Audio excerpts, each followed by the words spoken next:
Okay, good morning, everybody. Sorry again that I can't be with you there live today. I have to be in Pennsylvania to meet with a customer. So I'm going to go ahead and record the last part of your exam review. Don't forget that your Section 3 questions assignment is due by 11:59 p.m. tonight. So go ahead and do that if you haven't already finished it and turn that in. Make sure that you are going over the Section 3 questions. So that you are familiar with the material and that you can better prepare for the exam. Those will definitely help you. So unfortunately, I won't be able to take any questions, obviously, because it's a recording, but if you have any questions before the exam on Wednesday, please don't hesitate to email me or just let me know in the discussion board or anything on Blackboard. So with that, I'm going to pick up where we left off since we already covered the initial anatomy and physiology lecture, the nutrition lecture, and the genetics lecture. Today, I'm just going to review really quickly with you the animal reproduction lecture, the growth and development lecture, and then we'll go over lactation very briefly because we just did that one. So let me go ahead and pull this up.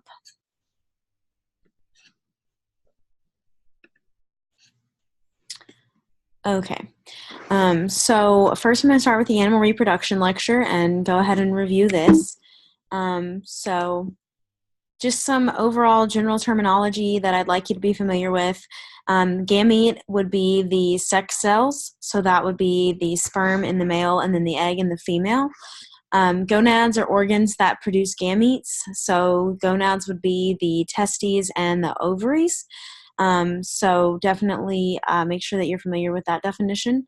And then libido is just the desire to mate. So again, bold, underline, as I say all the time, definitely some vocabulary that you want to be familiar with. So there are different sexual characteristics that will be shown by both males and females. And so males, a lot of it is driven by the production of male hormones. So that would be your androgens, and testosterone is the main androgen that's going to kind of drive those male sexual characteristics. So female sexual characteristics are primarily driven by estrogen because that's going to be the major female hormone. And so that's going to kind of drive the production of the female gametes by the primary reproductive organ or gonad, which would be the ovary. And so again, that's going to be because of production of estrogens, particularly estradiol. But what I really want you to know is that testosterone is important in males and estrogen is what is important in females. So this diagram here is just more for your information. I'm not going to ask you to draw it or label any parts. Again, bolded and underlined, so there's a chance that this could be on your exam, but I think sperm is kind of one that people are familiar with, so I'm not going to really review that too much. So testes, again, we said are the primary reproductive organ, so the primary gonad that produce a large number of sperm. We talked a little bit about thermoregulation. So thermoregulation is just the ability of an organism to keep the body temperature within a certain range. So I don't want you to confuse this with homeostasis. So if you think back to the growth lecture, homeostasis is, or the anatomy lecture, I think it was, homeostasis is maintaining equilibrium in the body. So that could be maintaining a pH within a certain level, maintaining blood sugar within a certain level. So thermoregulation would be a type of homeostasis, if you want to think of it that way. But thermoregulation specifically means keeping the body temperature within a certain range. So thermo, think thermometer, think temperature, keeping that temperature in a certain range. And this is extremely important for particular things, especially like the testes. So they're held in a body outside or held in a bag-like structure outside of the body, which enables them to be maintained at a lower temperature than the body, because otherwise if they were in the body, then the temperature would be too high and it would kill the sperm. So be familiar with thermoregulation and what it is, and definitely know that it's not that the difference between that and homeostasis. So castration is another thing that typically you will hear about or encounter if you have any livestock species. Castration is just going to be the removal of the testes. So that animal will no longer be able to sire any offspring. And so a main reason that this can be important for a lot of animals is that it will kind of calm them down a little bit. They'll be a lot easier to deal with. But also there is a specific problem in pigs that is the reason why castration is typically practiced. And so that problem would be boar taint. And so boar taint is basically just an offensive odor or taste that's present when you cook that meat if that meat is coming from a male that was not castrated. So if it's coming from a boar, then that meat is not going to taste right and it's going to be pretty gross. So that's a big reason why pigs are castrated. So definitely be familiar with that. So the female reproductive organs, like we said, the major reproductive organs are called the gonads. So you have the testes in the male and then the ovaries in the female. So the female is going to typically have 2 ovaries and their main function is to produce the eggs. And then I'm not going to ask you all the parts of the different reproductive tracts, but what I would like you to know is where fertilization occurs. And so that's where the sperm meets the egg and they're going to join to form a zygote. So the oviduct in the female is actually where this occurs. That's going to be the site of fertilization. So the ovum, it's just the same name as for an egg. And so it's just going to have all of these different parts to it.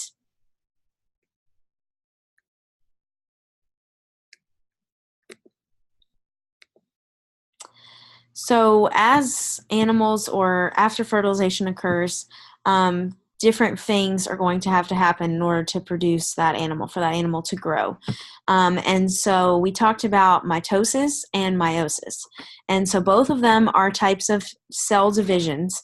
However, they're a little bit different from each other. So mitosis is the process where one cell divides to form 2 identical daughter cells. So those 2 cells are going to look exactly the same. They're going to have the same number of chromosomes. Everything's going to be identical. So mitosis is going to mainly be for growth when an animal is growing and you need to have a lot more cells, and then cell turnover. So cell turnover, a good example would be like your skin cells. If you get a sunburn or just on the daily basis, you have skin cells that are kind of flaking off, even if you don't see it. And then you have new skin cells that are replacing that. So there's a lot of different places in the body where you have that cell turnover. That's going to be mitosis because you want an exact copy of the cells that you have. So mitosis is going to be when cells go from a diploid form and they remain in a diploid form. So it's diploid to diploid. So if you remember, diploid means that that cell has 2 sets of chromosomes. And so the number of chromosomes in mitosis is going to remain the same. However, during meiosis, this is a type of cell division that results in 4 daughter cells. So not 2, but 4. And so each of them will have half of the number of chromosomes of the parent cells. And so this is important because meiosis is the process by which gametes are produced. So the sperm and the egg. So in meiosis, you are going from a diploid situation with 2 sets of chromosomes to a haploid situation with 1 set of chromosomes. And this is important because when a haploid cell, the egg, meets another haploid cell, the sperm, they are going to form a zygote, which is going to then become a diploid. And then from there on, you will have mitosis, which is just further division of that diploid cell. So definitely understand this slide.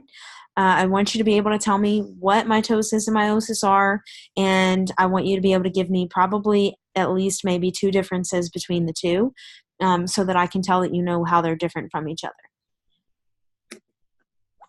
And so this is just kind of a visual representation for you to see how these actually play out. I'm not going to ask you to draw mitosis or meiosis, but I am going to ask you about them. So with meiosis, again, you can see that everything's going to start splitting. You will get those 2 daughter cells, like in mitosis, but you're going to go one step further because those daughter cells have 2 chromosomes and you need to get to 2 sets of chromosomes. You need to get to 1 set of chromosomes each. So with meiosis, you're going to end up with 4 daughter cells that are not genetically identical. And then in mitosis, you're going to end up with just 2 that are genetically identical. So it may be kind of a lot to wrap your head around at first, but definitely familiarize yourself with those 2 slides so that you understand the difference. So sex, as in gender, is determined genetically. So in mammals that have an XY will develop as males, and then mammals that have XX will develop as females. So the 2 sex chromosomes are the X, which is female, and the Y, which is male. So the gene here that controls the sex of that animal is on the Y chromosome. So males determine sex. So the Y chromosome is always going to come from the father. So the father, for example, would have XY because he's a male. When that gets split, the sperm will either be carrying an X or they will be carrying a Y. And so if they're carrying an X, the eggs are always going to have an X. So if you get XX, that's going to be a female. And if that sperm is a Y, then it meets with the egg that's an X, you're going to have a male. So that's why it's important to kind of understand that, because I want you to know that the gene that determines sex and controls it is on the Y chromosome. So the presence of a Y chromosome is required for testes development.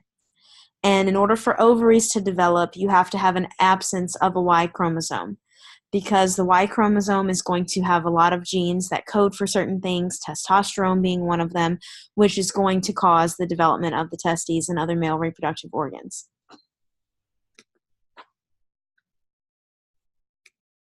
So this is just a little bit different in poultry, but because poultry they just kind of have different letters, and so it's a little bit backwards. The males are actually ZZ and the females are WZ.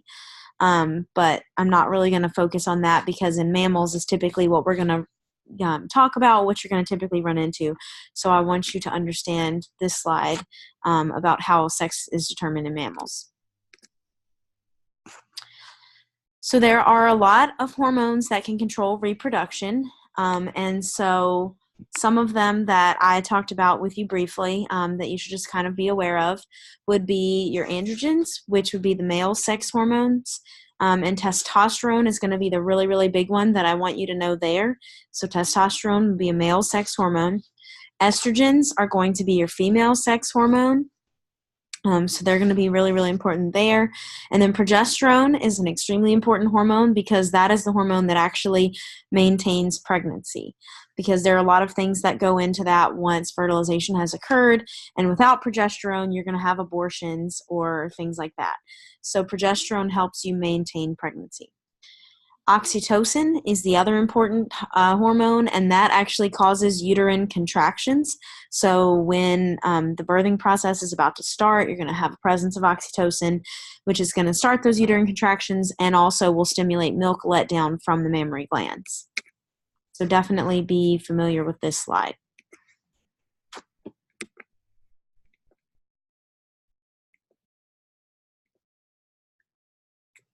So fertilization, of course, is pretty much what it's all about if you want to get more animals and be able to further your livestock production. So fertilization is very basically the fusion or joining of a male and female gamete to form a zygote. So remember, the male gamete is the sperm, the female gamete is the egg. So when those join together, they're going to form a zygote. And that is, in a nutshell, what fertilization is. So be able to tell me what fertilization is. And this is just a visual representation for you to kind of see how that happens.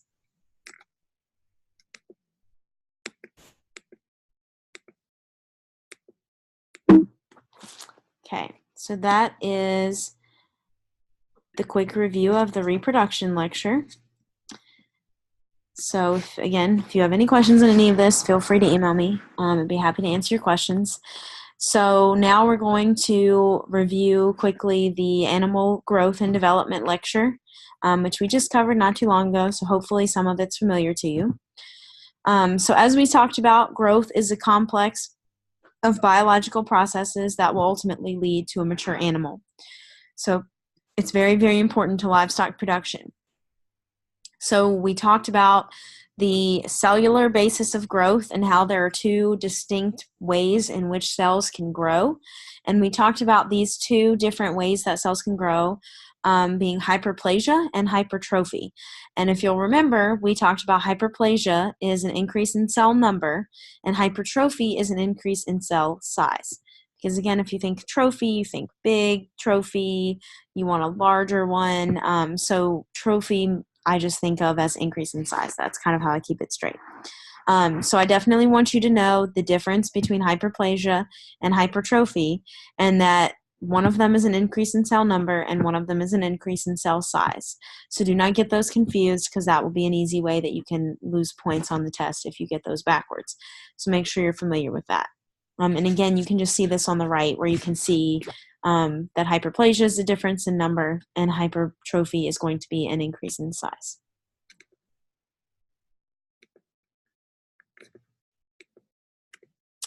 So we talked about how animals grow and this growth curve that's in an S shape. So it's basically just called an S-shaped curve. And it just depicts growth over an animal's lifetime. And so with that S-shaped curve, we have the growth of organs. And so we talked about kind of the order in which the growth of the organs actually occurs. So you're going to have bone that's going to be first. And then after you have the bone, you're going to be able to start putting down muscle on top of that bone. So muscle would be second. And then adipose or fat tissue is going to be third. So you can see that on this chart over here, how both of those kind of happen, or how all of those kind of happen. But I do want you to know the order of these growth of organs. So bone, then muscle, and then fat tissue or adipose tissue, okay? So make sure that you are familiar with that.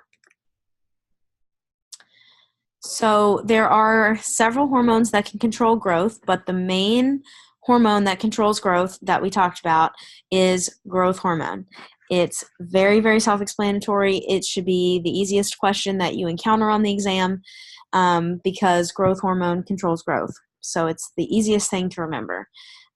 So it kind of does it. We talked a little bit about how it does it indirectly through IGF-1, but really what I want you to take away is the basic, that growth hormone is the hormone that controls growth.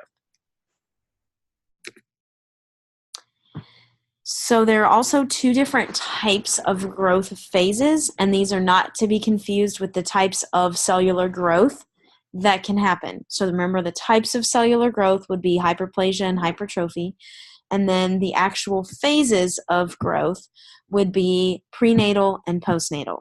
So prenatal is going to be growth that is going to occur before birth. So while the animal is still forming in the uterus, that's going to all be prenatal. Postnatal growth is going to occur after that animal is born. And so again, in the majority of animals, you're going to have postnatal growth being a result of hypertrophy, or cells getting larger and increasing in size. So definitely know what the two types of cellular processes are that can lead to growth, which is hyperplasia and hypertrophy, and then know what the two phases of growth are, which would be prenatal and postnatal, so before birth and after birth. So nutrition can play a large role in growth and how well an animal grows and how fast it grows. However, sometimes nutrients may not always meet the requirements of that animal, or it could be a really small animal, for example, that maybe can't fight its litter mates to get enough milk. And so when this happens, you want to obviously get that animal nutrition as soon as you can so that they can kind of catch up. And so what this is called is compensatory growth. And so remember, compensatory growth is basically them compensating for the growth that they lost. So it's going to be very rapid, fast growth achieved by optimal nutrition that's given after a period of slowed growth and malnutrition.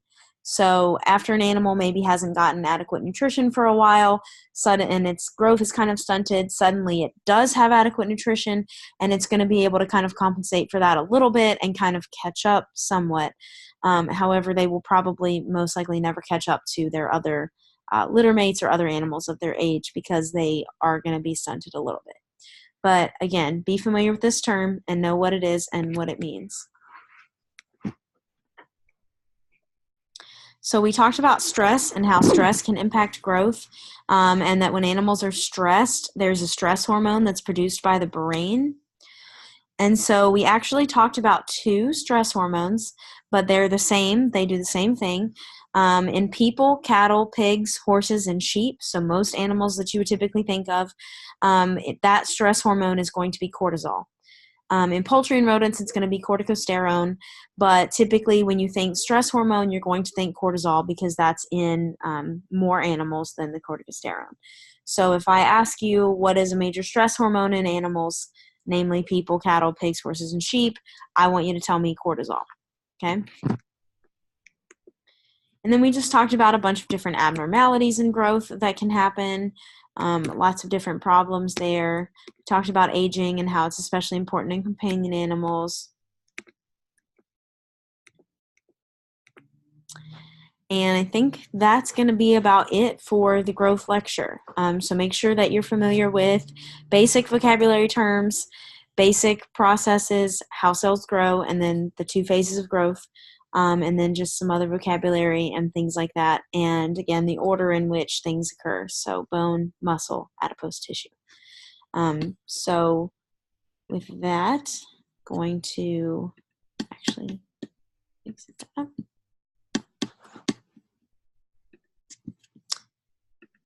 Going to go to the last lecture, which was a really short lecture that we just did, which is going to be lactation, the lactation lecture. So it's a very short lecture, so there will not be too many questions on the exam from it, but there are going to be a few. So make sure that you do look over this lecture as well. So lactation is extremely important because it provides a tremendous advantage to the young animal, and that is because of mainly that colostrum, which is the first milk that the animal's going to get. It's very high in antibodies, gives the animal immunity, so it's going to be extremely important. We also talked about the fact that milk has a milk sugar in it, which is going to be your lactose, and that's just a glucose plus a galactose molecule, so that's going to actually be a disaccharide. So I want you to remember that lactose is the main milk sugar. Later we talked about another important component of milk, that's going to be the protein, but lactose is the milk sugar. So milk contains a lot of different things that newborn animals need and that baby animals need as they're growing. It contains a mixture of proteins, and casein is going to be the major protein that's in milk. It also contains lactose, like we said, and then lipids or fats, and then minerals. So I want you to know and be ready for the test to know that casein is the major protein that's going to be found in milk. Casein, protein, they kind of sound alike. And then lactose is going to be your major sugar because typically anything that ends in an OSE is going to be a sugar. So lactose, main sugar in milk, casein, major protein in milk. Make sure that you understand that and have those straight.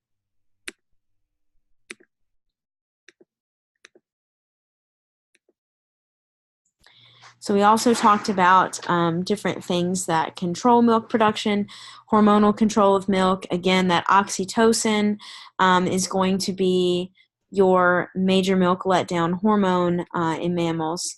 So that's kind of important. I don't know if oxytocin is actually listed on the slide, but just to review that is in fact what is going to stimulate milk letdown.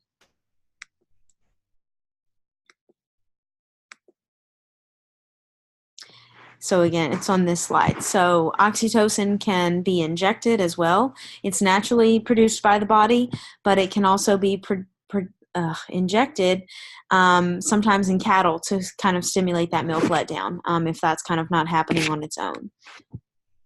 And then, of course, problems with lactation, as we've talked about in lectures before. Mastitis is an inflammation of one or more parts of the mammary gland, and it's the most significant disease of dairy cattle. So anytime you're talking about lactation, it's important to understand that mastitis is a big issue that can occur. So I know that was a pretty short lecture today on just, reviewing stuff. But I wanted to go ahead and do that for you to kind of go through that so that you are hopefully really prepared for the exam. Again, please look over your Section 3 questions. These lectures are going to be pretty scientific, so you are going to want to study as much as you can before the test and make sure that you're ready to go. Again, for online students, the exam is going to open on Wednesday the 7th when all the seated students take it, and it's going to be open through the following Wednesday, which will be November 14th. So make sure that you get in and take that test in that time frame. Of course, if something comes up, just let me know. But with that, I will let you all go. Again, the test will be the same format as the other two, and there will be 2 extra credit questions on it. So just take your time, read everything carefully, and hopefully I will see y'all on Wednesday.